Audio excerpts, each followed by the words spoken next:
सर्वप्रथम माँ वीणा पाणी शारदे को प्रणाम करता हूँ। मुख की सम्मुख प्रतिभा के अनूठी अनूठी व्यक्तित्व के धनी व्यक्ति आप सबकी गौरवमय उपस्थिति को प्रणाम करता हूँ। मुझसे कहा गया कविता समय की मर्यादा को ध्यान में रखते हुए केवल एक रचना आप सबके समक्ष रखता हूँ। मुझसे कहा गया अभिषेक तो युवा कवि है, प्रेम की कविताएं पढ़ा कर।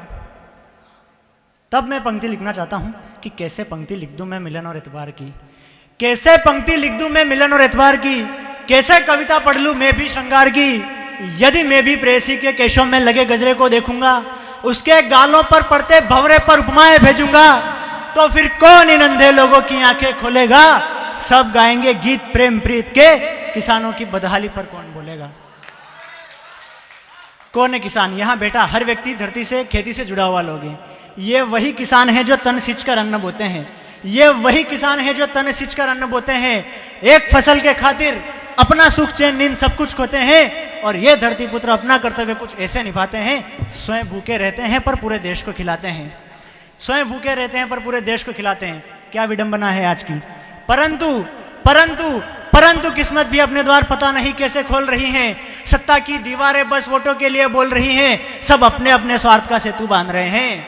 अरे सब अपने अपने स्वार्थ का सेतु बांध रहे हैं। किसानों के लिए बोलने का वक्त आया तो सब चुप्पी साध रहे हैं, किसानों के लिए बोलने का वक्त आया तो सब चुप्पी साध रहे हैं। किंतु इतना ध्यान रखना, अरे किंतु इतना ध्यान रखना, किंतु इतना ध्यान रखना, जिस दिन ये धरती पुत्र अपने कर्तव्य पथ से हट जाएंगे, उस दिन आप और हम भूखे मर जाएंगे, उस दिन आप और हम भूखे मर जाएंगे।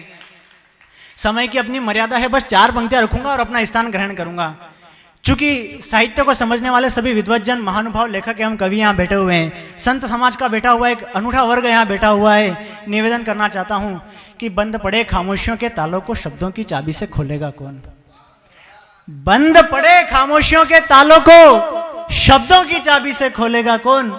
सब अगर स्थिर हो जाएंगे, समय की रफ्तार के साथ चलेगा कौन। मुझे कह रहे हैं वो तुम चुप रहो, तुमको क्या लेना देना इन सब की बातों से। दादू ध्यान चाहता हूं। मुझे कह रहे हैं वो तुम चुप रहो, तुमको क्या लेना देना इन सब की बातों से। साहब समाज की बुराइयों पर संत और कवि चुप हो गया तो फिर बोलेगा कौन।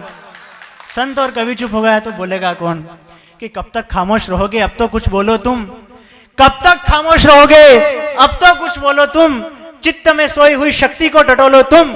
समूचा विश्व तुम्हारे कदमों में झुक सकता है, बस अब अपनी भुजाओं को खोलो तुम, बस अब अपनी भुजाओं को खोलो तुम। धन्यवाद।